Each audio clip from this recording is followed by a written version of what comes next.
tujuan kita mengadakan kegiatan ini, salah satu tujuan yang strategis itu adalah membicarakan tentang transisi sistem SMILE ke manajemen oleh pemerintah, dalam hal ini oleh Kementerian Kesehatan. Tentu tidak bisa berlangsung secara cepat. Kita sendiri berpikir setidak-tidaknya memerlukan waktu 2 tahun menuju ke transisi full ownership kepemimpinan yang penuh dari pemerintah itu. Ketika saya membuka acara ini kan saya sudah menyampaikan mengenai prinsip kurva X. Jadi asistensi dari UNDP itu memang pertama sekali kan sekarang kita hampir mengelola semuanya. Jadi kita pada posisi yang paling tinggi. Tapi suatu saat nanti UNDP akan harus bergerak perlahan sampai suatu waktu nanti UNDP menjadi tidak diperlukan lagi.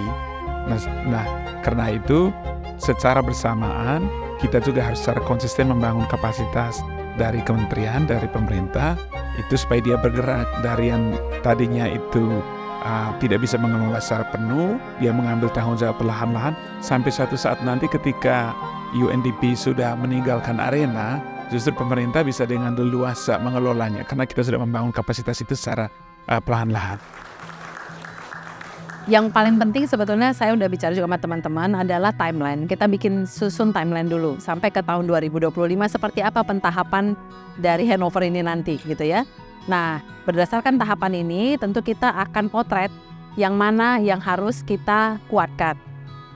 Kalau kami di program tentu SDM pertama kali. Ini harus kuat karena selama ini memang kita masih dibantu nih oleh teman-teman technical assistant yang ada di seluruh provinsi.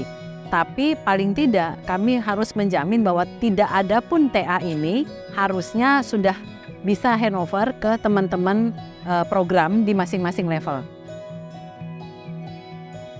Penggunaan SMILE ini sebetulnya adalah sesuai dengan Undang-Undang Kesehatan Nomor 17 Tahun 2023, di mana di bab 8 tentang perbekalan kesehatan itu ada pasal 315 yang mengatakan bahwa pemerintah pusat dan pemerintah daerah dalam merencanakan logistik sedia informasi dan perbekalan kesehatan harus menggunakan teknologi informasi yang terintegrasi dengan sistem kesehatan informasi nasional.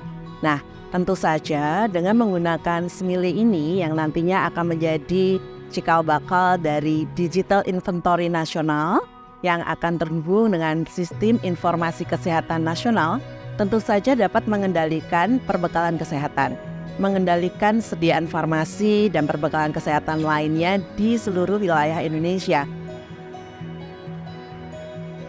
Tadinya SMILE itu hanya untuk program imunisasi, tetapi dalam perkembangannya kita juga ternyata mengurusi logistik untuk obat, kemudian juga untuk medical waste. Oleh karena itu banyak sekali stakeholders yang harus dilibatkan.